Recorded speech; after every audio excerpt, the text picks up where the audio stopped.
చేయడానికి దాదాపు అసాధ్యం.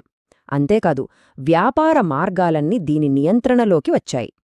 ఇప్పటివరకు వేసిన ఈ బలమైన పునాదుల మీద ఒక కొత్త రాజవంశం మగధను కేవలం ఒక పెద్ద రాజ్యం స్థాయి నుంచి నిజమైన సామ్రాజ్యం స్థాయికి తీసుకెళ్లబోతుంది. వాళ్లే నందులు.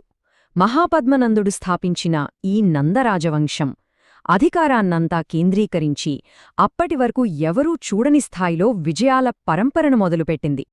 ఇక్కడ అసలు విషయమేంటంటే నంద సైన్యం యొక్క పరిమాణం. సుమారు 2 లక్షల మంది సైనికులు. ఊహించుకోండి. అది మాత్రం కాదు, వేలాది గుర్రాలు, రథాలు, భయంకరమైన యుద్ధ ఏనుగులు. అప్పటి భారతదేశంలోనే ఇది అత్యంత శక్తివంతమైన సైన్యం అనడంలో సందేహమే లేదు. ఇదంతా చూశాక ఒక ప్రశ్న వస్తుంది. మిగిలిన 15 రాజ్యాలు చేయలేనిది మగధ మాత్రమే ఎలా చేయగలిగింది? వాళ్ల దగ్గరున్న ఆ విజయ సూత్రమేంటి? సమాధానం ఏదో ఒక్కటి కాదు, ఎన్నో కారణాల కలయిక.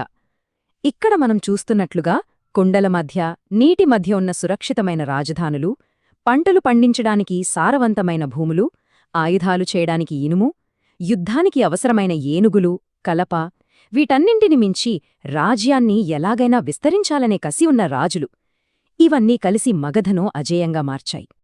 ఇక మగధకు నంద సామ్రాజ్యానికి ఎదురే లేదు అనుకుంటున్న సమయంలో కథలో ఒక పెద్ద మలుపు రాబోతోంది.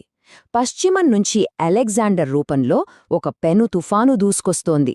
దీంతో ప్రాచీన